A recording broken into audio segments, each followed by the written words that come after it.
Hey there, I am Jack Kellum, Jack the Giant Killer, Jack of Tales. I drink coffee, and I know things. Welcome back once again to Of Gods and Gamemasters, and to my world building series, starting from the Pantheon of Gods, with gods filing off the serial numbers, and moving through the ages from the struggle of creation to the start of the game. Last episode was Scaria, Threats and Allies, and we made a lot of references to species and such that we didn't really explain. So today's episode is Races of Rega, Mortals and Monsters, in which we explain what the various species of Rega are, both sentient and not, and where they came from, and which ones are intended as player character races by default. Buckle up, this one's going to be a little bit longer. If you want to support what I do, like, subscribe, and hit the bell for notifications. My Patreon and other links are in the description. I could really use your support. Also, there are links to the reference sheet for the gods to help you keep up. I'd also like to draw attention to the fact that the full Pantheon has now been released for free in my web store and Ko-Fi. Links likewise in the description. Go get it to see how the gods developed from their original ideas, because boy howdy did they surprise me. You could also buy my compendium of witty bardic spells for Rega and other settings, Spells of Eloquence, and pick up my setting-agnostic town format for your building settlements, used in my work-in-progress Marshcliff coming soon for free, or buy my supplement about animals who became blood-sucking monsters to avenge themselves on two-legged creatures, the beastkin vampires. When it comes to the species of Rega, it all comes back to the gods, as you might expect. We discussed that a bit in Gods filing off the serial numbers, and some of it's clarified in the final descriptions and myths in Gods of Rega. But we're going to be a bit more clear here and explain my reasoning as we go. Let's start with the species considered civilized by Rega and its successor states. Keep in mind, throughout this video, when I say civilized, I really just mean accepted by Rega and living in organized societies with cities. There's no value judgment either way. The Regan people make some value judgments, of course, although they're remarkably egalitarian and inclusive. So let's get into it. Obviously, first of all, we have humans. They were the dominant species in Old Rega, and are still the most numerous humanoid population in the region. This does not hold true worldwide. I may get into that in a later video. At the very first, the humans of the Archean Peninsula made, like the other humans of the world, third of all the sapient species. Even dragons came later. To quote the creation myth, meanwhile, Savios and Keela crafted humanity, and seeded the world with it, hither and yon, in their own image, to create and love and protect, as expressions of existence itself, as near unto children of the gods. This was after the elves and dwarves, who I'll get to in a moment. The humans of the Archean Peninsula, who founded Rega, were, as one might expect, olive-skinned folk, usually with dark hair, although occasionally blondes popped up. Very much a Mediterranean people like the early Romans.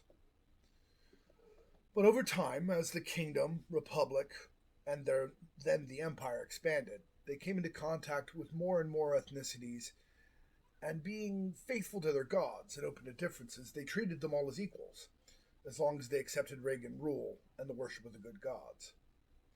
Keep in mind, in Rega, the gods are real, and it's not up for debate. They are the gods of the world, and just have different names in different places. So this wasn't particularly onerous or unpleasant, unless the humans worshipped Interitus, Rixa, and Metis, in which case the wars got nasty indeed. The natural consequence of the Republic, then the Empire, having full citizens from ethnicities from the southern continent, vaguely equivalent to Africa, the areas to the east similar to Egypt and Southwest Asia, and even some, from the Regan perspective, frozen and barbaric north, like Northern Europe, of course, was that they mixed freely, and over thousands of years they became a distinct people, the Regan people. They are mostly a middle brown color with various undertones, and tend to have tightly curled hair, sometimes even kinked. But their eyes and hair can come in literally any color found in humans, and due to occasional breeding with demigods, celestials, elves, and dwarves, many colors that can't. They also have a wide variety of body types, from short and sturdy to tall and willowy, and all the possible combinations. Other ethnicities still exist in the successor states, immigrants from the barbarian north, the ancient west, or the warm lands past the southern deserts. Very occasionally, visitors come from much further east, from lands similar in some ways to East Asia and Southeast Asia, and they are seen as intriguing and different, but still people for all that. They are rare, though, because Vizantos is in the way, and Vizantos is not friendly to other peoples.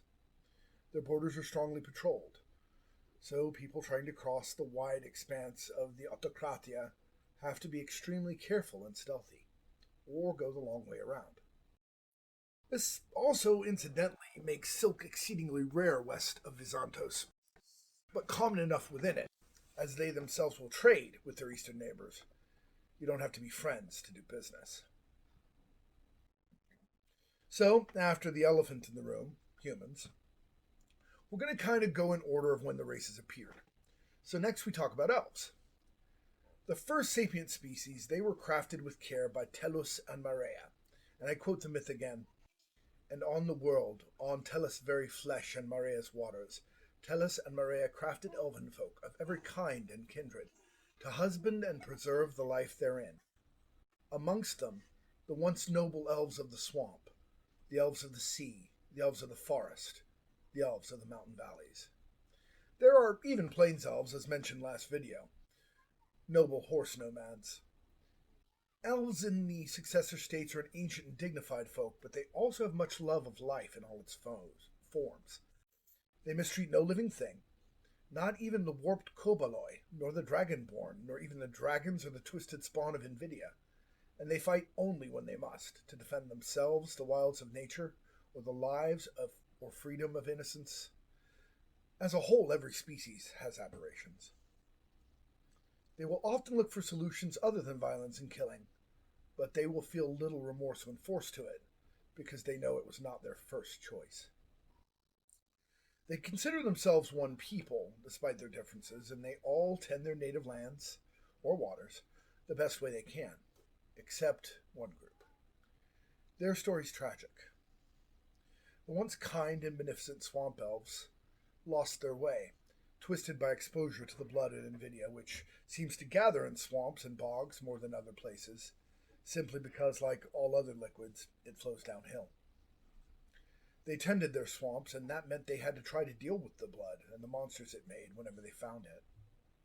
In time, it was too much, and the careful manipulations of Interitus made it worse. And as a people, the majority of them turned to evil. A quote from the creation myth. But worst of all, the elves of the swamp, to whom an emissary came in serpent form, and spake to them of power, and of true immortality, and of godhood, and of greatness. And they were deceived, and turned their worship to Interitus and his children, and drank deep of the blood of Invidia, and were changed. And thus rose the serpent folk, foremost servants of Interitus on the world, save only the dragons.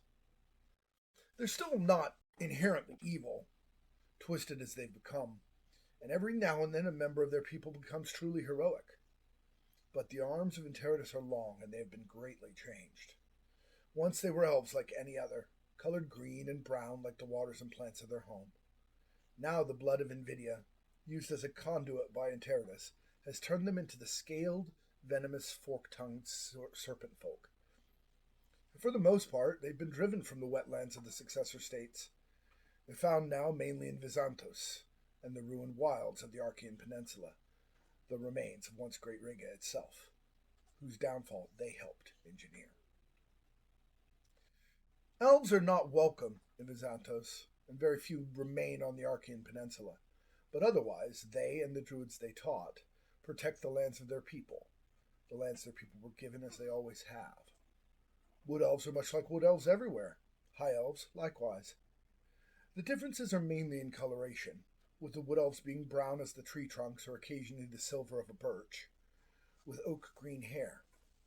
while the high elves take on the color of flowers, with lightly greenish pale skin and hair, any vibrant hue the rainbow might produce. The plains elves are, as we said, horse nomads, with red gold tans and straight dark hair, and the mountain elves are cunning crafters, climbers, and hunters in their high valleys.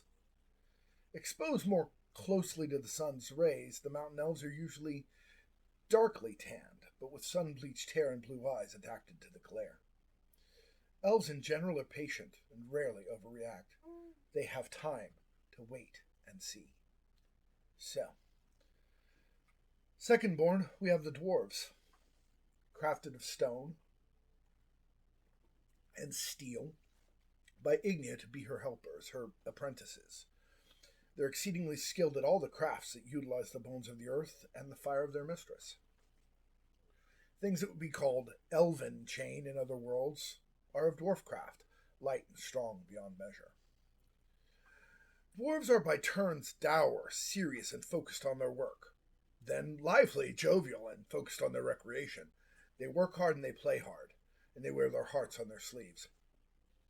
While they are stoic about physical pain and hardship, few humans are as sensitive and emotional as a dwarf, moved to tears by a sad ballad or tale, to wrath by injustice.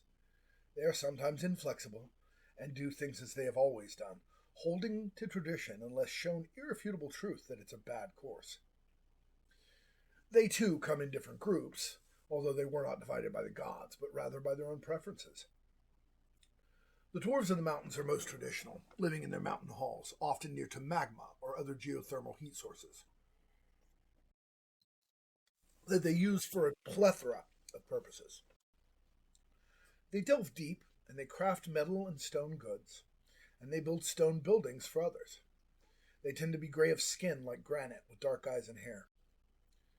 The dwarves of the hills are crafters as well, they all are, but someone had to watch the borders and tend the flocks that could not thrive below ground and grow crops. Doughty warriors still, they are more in tune with the natural world than the mountain folk. They tend to be brown of skin, red or brown of hair like the stone and clay of their favored hills. The deep dwarves delved deepest and kept delving. No force existed in this world to turn them into dark mockeries of themselves. Instead, they tend to be exceedingly pale, resembling white marble as one would without the sun. They are the greatest miners and explorers in the subtelluric realms, and hunt the monstrosities that spawn from Invidia's blood in great numbers down in the darkness. But their own resistance to poisons shields them from the blood's effects. Finally, the city dwarves, youngest of the dwarven kindreds, are dwarves who completely integrated with the human societies of the successor states, as their ancestors chose to integrate with Rega.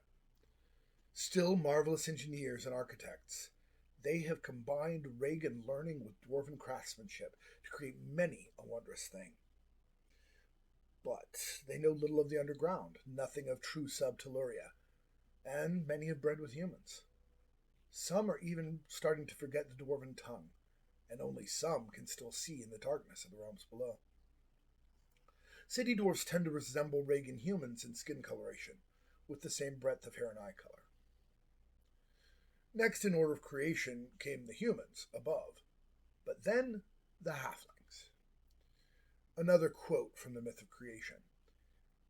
Thinking the world a bit boring and bland, Lunos and Vulpos, in their enigmatic wisdom, crafted then the halfling people, to sow and to reap, to laugh and to hide, to trick and steal and amuse, but also maintain and support, to give heart, to bring luck. So halflings are children of the moon gods. They're changeable, fluid, but never fickle. Loyal beyond reason, but not above practical jokes on even those they love the most, if they think them in need of a lesson. Their senses of humor are legendary, and sometimes odd, but they can usually get a laugh when they want it, and no creature alive is more blessed with luck. They're as brave as they are loyal, but they have a general disregard for strict rules of all kinds, judging each situation on its own merits, almost the polar opposite of the dwarves. For their part, The dwarves seem both bemused and amused by them, and tolerate their odd antics far better than one might expect. They come in all the colors humans do in the successor states and beyond. The stouts of the swamps and hills often resemble the hill dwarves. Every now and then, one is colored the way the lost swamp elves were, with brown skin and algae green hair. Stouts love their swamps, and they rove their swamps and hills freely, but they're more settled than their kin. The Lightfoots of the cities and plains most resemble humans, whatever the humans nearest them happen to look like. It is the Lightfoots that are subdivided between those of the cities, who have settled with the humans, and those of the plains, who wander always with their ponies and caravans, though a substantial group of humans has chosen to adopt their ways. The Deepwood Halflings emulate the elves that they live near to, the Wood Elves and the High Elves both. They tend to be lightly tanned, as one might expect under the shaded canopies, and have hair of some color of a flower, or some other plant might have, most often oak green or sunflower blonde. Still semi-nomadic, they move from grove to grove in the forests, hunting, gathering, letting one area recover while they forage elsewhere. Finally, the Underhills, or Deep Halflings, as they are sometimes called, have moved into the caverns of Subtelluria, where they have perfected growing and foraging for mushrooms, lichen, algae, and other things that don't need light to grow, while husbanding edible creatures of the realms below and hunting those they have not domesticated. They tend to live in partnership with either the mountain or deep dwarves, and provide them with much good food in return for handcrafted goods. Like their surface cousins, they rarely remain in one place long, but they do have well-trod circuits and routes, and rarely seek new pastures or caverns. Whew. This got a lot longer than I anticipated, so tune in next week for Races of Rega, Metal, and Monsters.